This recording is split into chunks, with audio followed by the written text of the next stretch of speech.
I've always loved color.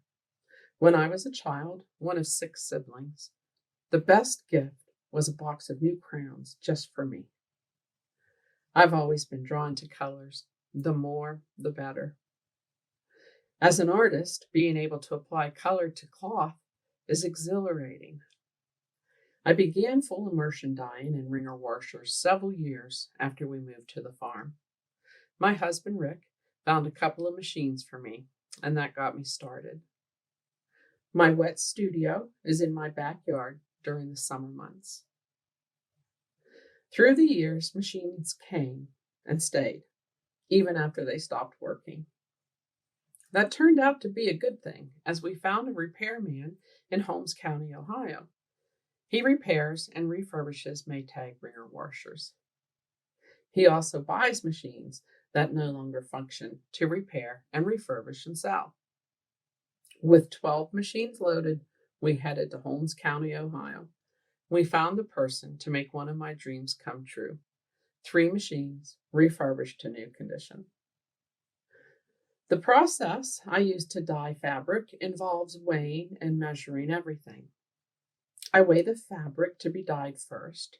Then I weigh the dye and measure the water and the auxiliaries that are used.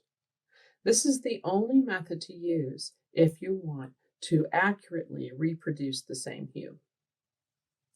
In preparation for this exhibit, I applied for a professional development grant through the West Virginia Department of Arts and Culture and History and the National Endowment for the Arts, with approval from the West Virginia Commission of the Arts.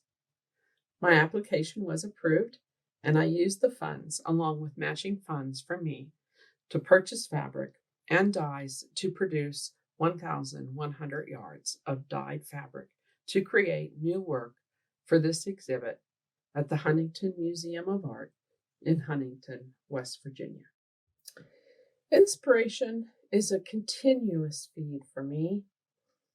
It's being observant of my surroundings at all times. I would say that inspiration comes mostly from my natural environment. Driving through the curved landscapes of the winding West Virginia 2-lane highways has had a major influence on my art. One of my favorite drives, especially in the fall, is US Route 50 from Kingwood, West Virginia to Aurora, West Virginia. Another favorite view of mine is from Raven Rock in Cooper's Rock State Forest in West Virginia. The 2.5-mile out and back hike is well worth it. The views are stunning. We don't have to travel far for beautiful views. We live in the center of our 38+ acres down in the valley. We are surrounded by hillsides with beautiful color in the fall. I take many photos for color inspiration. The palette for Metote 15 is a good example.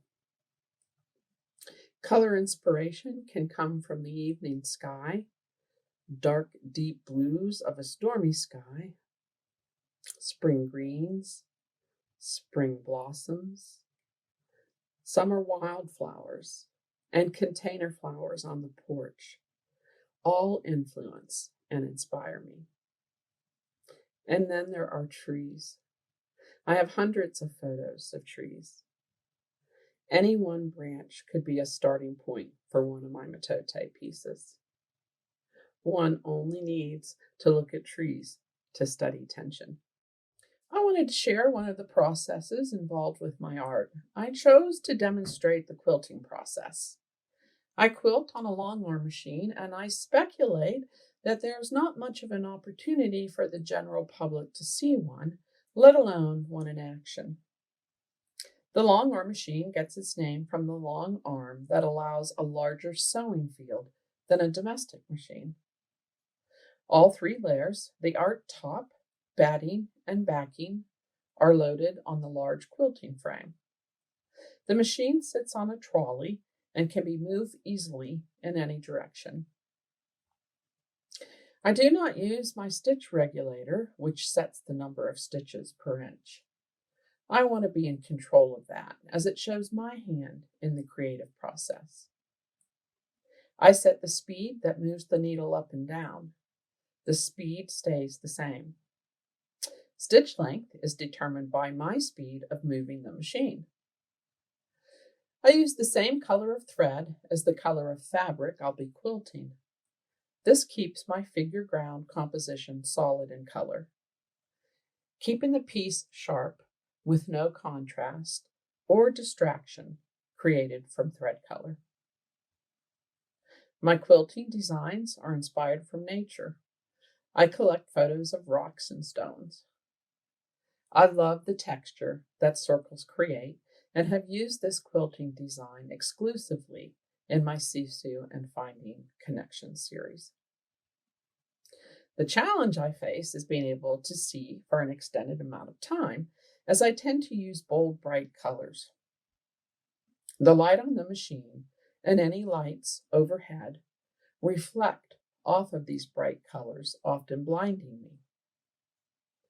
Adjusting the lighting in the room and a 5-minute eye break every 20 minutes helps a lot. One of the questions I'm often asked is, how long did that take you to do?